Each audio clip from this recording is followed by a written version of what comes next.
আসসালামু আলাইকুম। সংবাদে আপনাদের সবাইকে স্বাগত জানাচ্ছি। আমি ফিরোজ তোহা। শুরুতেই আরবে কেবলস সংবাদ শিরোনাম জানিয়ে দেব এই মুহূর্তে হাতে পাওয়া সর্বশেষ গুরুত্বপূর্ণ আপডেট বাংলা সংবাদ। শুরুতেই থাকছে গোপালগঞ্জে শেখ হাসিনার জন্মদিন পালনে পুলিশের বাধা, পালিয়ে গেল ছাত্রলীগ। গোপালগঞ্জের সাবেক প্রধানমন্ত্রী ও আওয়ামী লীগ সভানেত্রী শেখ হাসিনার ৭৮তম জন্মদিন পালনে বাধা দিয়েছে পুলিশ। এ সময় দৌড়ে পালিয়ে যায় জন্মদিন পালন করতে আসা ছাত্রলীগের নেতাকর্মীরা। এবারে জানাবো আওয়ামী লীগের বিচার ছাড়া কোনো সংস্কার অর্থবহ হবে না। দেশের সংস্কার বা নির্বাচন নিয়ে বিএনপির যুগ্ম মহাসচিব সৈয়দ ইমরান সালে প্রিন্স বলেছেন, আওয়ামী লীগের বিচার ছাড়া কোনো সংস্কার অর্থবহ হবে না। জনগণ চায় দ্রুত আওয়ামী শাসন আমলের অবিচারের সব বিচার, গুরুত্বপূর্ণ সংস্কার এবং নির্বাচন। জনগণের চাহিদার বাস্তবায়নই হবে সবচেয়ে বড় সংস্কার।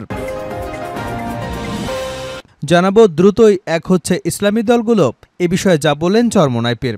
শেখ হাসিনা সরকারের পতনের পর থেকে দেশের রাজনীতিতে নানা আলোচনা চলছে। কারণ এখন জাতীয় নির্বাচন হলে আওয়ামী লীগের অংশগ্রহণ করা নিয়ে রয়েছে নানা ধরনের সংশয়। এমন পরিস্থিতিতে বিএনপি ছাড়া দ্বিতীয় দল আছে একমাত্র জামায়াত ইসলামী। আর যেহেতু জামায়াত বিএনপির সঙ্গে এখনও যুক্ত আছে, যেহেতু তারা একক নির্বাচন করবে কিনা সেটিও এখনও পরিষ্কার নয়। আবার জামায়াত একক নির্বাচনের ঘোষণা দিলে তা নিয়েও বিপদ সংকেত শুনছে বিএনপি।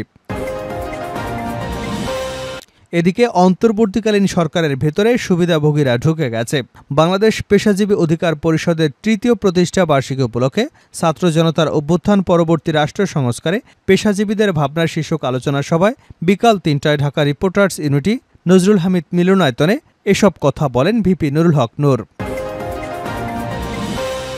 জানিয়ে দেব বস্ত্র ও পাট মন্ত্রণালয় এবং নৌপরিবহন মন্ত্রণালয়ের উপদেষ্টা ব্রিগেডিয়ার জেনারেল অবসরপ্রাপ্ত ডক্টর এম সাখাওয়াত হোসেন বলেন, রাজনীতিবিদদের সঙ্গে আলোচনার মাধ্যমে রোডম্যাপ ঘোষণা করা হবে।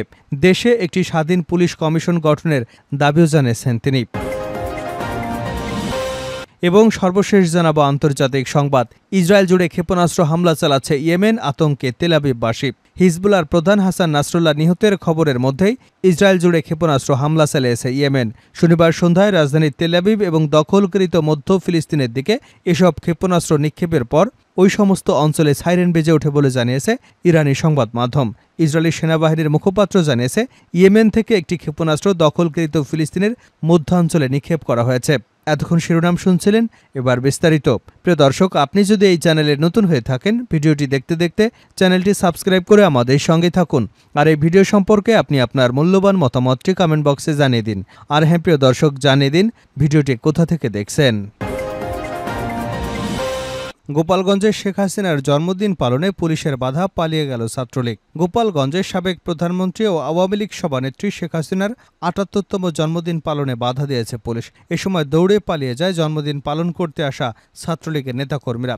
শনিবার বেলা ১১টার দিকে গোপালগঞ্জের সরকারি বঙ্গবন্ধু কলেজের সামনে এ ঘটনা ঘটে। জানা গেছে, কলেজের শহীদ মিনার চত্বরে শেখ হাসিনার ৭৮তম জন্মদিন উপলক্ষে কেক কাটার আয়োজন করে স্থানীয় ছাত্রলীগ। কেক কাটার পর কলেজ ক্যাম্পাস থেকে শোভাযাত্রা নিয়ে রাস্তার দিকে যেতে চাইলে পুলিশ বাধা দেয়। এ সময় ছাত্রলীগের নেতা কর্মীরা দৌড়ে পালিয়ে যান। পরে কলেজের ছাত্রীরা ক্যাম্পাসে প্রতিবাদ মিছিল করেন। গোপালগঞ্জ সদর থানার ওসি মোহাম্মদ সাজিদুর রহমান গণমাধ্যমকে বলেন, শোভাযাত্রাটি সড়ক এলে বিশৃঙ্খলা হতে পারে, এমন আশঙ্কায় বাধা দেওয়া হয়েছে। ছাত্রলীগের নেতাকর্মীরা কেন পালিয়ে গেছেন তা আমরা জানি না।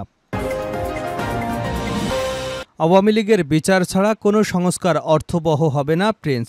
দেশের সংস্কার এবং নির্বাচন নিয়ে বিএনপির যুগ্ম মহাসচিব সৈয়দ ইমরান সালে প্রিন্স বলেছেন, আওয়ামী লীগের বিচার ছাড়া কোনো সংস্কার অর্থবহ হবে না। জনগণ চায় দ্রুত আওয়ামী শাসন আমলের অবিচারের সব বিচার, গুরুত্বপূর্ণ সংস্কার এবং নির্বাচন। জনগণের চাহিদার বাস্তবায়নই হবে সবচেয়ে বড় সংস্কার। একই সঙ্গে তিনি সংস্কার এবং নির্বাচন নিয়ে হাসিনা পুত্র সজীব ওয়াজেদ জয়ের বক্তব্যের সমালোচনা করে বলেন, মায়ের মতো ছেলেরও লজ্জাশরম বলতে কিছু নেই। দেশটাকে ধ্বংস করে এখন কোন মুখে দেশ ধ্বংসকারী আওয়ামী লীগকে সংস্কার এবং নির্বাচনে রাখতে বলেন? পতিত স্বৈরাচারের মুখে সংস্কার এবং নির্বাচন নিয়ে কথা বেমানান। শনিবার সন্ধ্যায় ময়মনসিংহের হালুয়াঘাটে ইমেক সেন্টারে নেতাকর্মীদের সাথে এক যৌথ সভায় মত বিনিময়ের সময় তিনি এসব কথা বলেন। তিনি বলেন, আওয়ামী লীগ নির্বাচনের নামে জালিয়াতি করে জবরদস্তিমূলক ক্ষমতায় টিকে থাকতে চেয়েছিল। এজন্য রাষ্ট্রীয় সকল প্রতিষ্ঠান ধ্বংস এবং গণহত্যা চালিয়েছে আওয়ামী লীগ, ক্ষমাহীন অপরাধ করেছে। জনগণ আওয়ামী লীগকে রাজনীতি করবার সুযোগ দেবে কিনা তা এখন বড় প্রশ্ন। নেতাকর্মীদের জনরোষের মধ্যে শেখ হাসিনা দেশ থেকে পলায়ন করে তাদের নিরাপদে রাখার কথা বলে শেখ হাসিনা সহানুভূতি পাওয়ার চেষ্টা করছেন উল্লেখ করে তিনি বলেন, শেখ পরিবারের ক্ষমতা লিপ্সা, লুটপাট, ফ্যাসিবাদীদের কারণেই আওয়ামী লীগ বেপরোয়া হয়ে পড়েছিল। সে কারণেই আওয়ামী লীগ গণশত্রুতে পরিণত হয়েছে। দ্রুতই এক হচ্ছে ইসলামী দলগুলো, যা বলেন চরমোনাই পীর। শেখ হাসিনা সরকারের পতনের পর থেকেই দেশের রাজনীতিতে নানা আলোচনা চলছে, কারণ এখন জাতীয় নির্বাচন হলে আওয়ামী লীগ অংশগ্রহণ করা নিয়ে রয়েছে এক ধরনের সংশয়। এমন পরিস্থিতিতে বিএনপি ছাড়া দ্বিতীয় দল আছে একমাত্র জামায়াতে ইসলামী। আর যেহেতু জামায়াত বিএনপির সঙ্গে এখনও যুক্ত আছে, সেহেতু তারা একক নির্বাচন করবে কিনা সেটি এখনও পরিষ্কার নয়। আবার জামায়াত একক নির্বাচনের ঘোষণা দিলে তা নিয়ে বিপদ সংকেত শুনছে বিএনপি। আর এমনই পরিস্থিতিতে দেশজুড়ে আলোচনা, জামায়াতের সঙ্গে ইসলামী দলগুলো যুক্ত হয়ে তারা কি এক হয়ে যাচ্ছে? এবার এ বিষয়ে ইসলামী আন্দোলন বাংলাদেশের আমির ও চরমোনাই পীর মুফতি সৈয়দ মোহাম্মদ রেজাউল করিম বলেছেন, ইসলামী দলগুলো অচিরেই এক হয়ে মানবতার পক্ষের পরিবেশ তৈরি করবে। শনিবার রাজধানীর ইনস্টিটিউশন অব ডিপ্লোমা ইঞ্জিনিয়ার্স মিলনায়তনে ইসলামী যুব আন্দোলন বাংলাদেশের প্রতিনিধি সম্মেলনে একথা বলেন তিনি। রেজাউল করিম বলেন, সব স্তরের মানুষের সরকার এই অন্তর্বর্তী সরকার, কিন্তু সেটা এখন কেন যেন পরিলক্ষিত হচ্ছে না। 92% বেশি মুসলমানদের দেশে ঘটে যাওয়া জনমানুষের আন্দোলনে আলেম ওলামারা এত গুরুত্ব রাখার পরও বর্তমান শিক্ষা কমিশনে একজনও ইসলামী চিন্তাবিদ নেওয়া হয়নি। ইসলামী দলগুলোর সঙ্গে আলোচনা চলছে জানিয়ে তিনি বলেন, দলগুলোর সঙ্গে নিয়মিত যোগাযোগ হচ্ছে। অচিরেই ইসলামী দলগুলো এক হয়ে ইসলামের পক্ষের, মানবতার পক্ষের পরিবেশ তৈরি করবে। নির্বাচনে মাঠ পর্যায়ে নিজেদের জায়গা তৈরি করতে এখন থেকেই কর্মীদের কাজ শুরু করবার আহ্বান জানিয়েছেন তিনি বলেন, আল্লাহ চাইলে বিজয় ঠেকায় কে? আর কেউ ইসলামী আন্দোলনের মাথায় নুন রেখে বড়ই খেতে পারবে না। অন্তর্বর্তীকালীন সরকারের ভিতরে সুবিধাভোগীরাও ঢুকে গেছে নুরুল হক নূর। বাংলাদেশ পেশাজীবী অধিকার পরিষদের ৩য় প্রতিষ্ঠা বার্ষিকী উপলক্ষে ছাত্র জনতার অভ্যুত্থান পরবর্তী রাষ্ট্র সংস্কারে পেশাজীবীদের ভাবনা শীর্ষক আলোচনা সভায় শনিবার বিকাল ৩টায় ঢাকা রিপোর্টার্স ইউনিটির নজরুল হামিদ মিলনায়তনে তিনি এসব কথা বলেন। আলোচনা সভায় গণ অধিকার পরিষদের সভাপতি নুরুল হক নূর বলেন, বাংলাদেশ পেশাজীবী অধিকার পরিষদ ১ বছর আগে ডক্টর ইউনূসকে নিয়ে প্রোগ্রাম করেছিল। শিরোনাম ছিল বিচারিক হয়রানি ও ডক্টর ইউনূস। তখন অনেক ঝুঁকি থাকা সত্ত্বেও আমরা এ কাজটি করেছি। আমাকে ১৯ জুলাই আটক করে কি পরিমাণ নির্যাতন করেছিল তা আমার সঙ্গে যারা ছিল তারা জানে। আমি আদালতেও বলেছিলাম এই ফ্যাসিবাদ টিকবে না, যার জন্য আমাকে আরও বেশি নির্যাতনের শিকার হতে হয়েছে।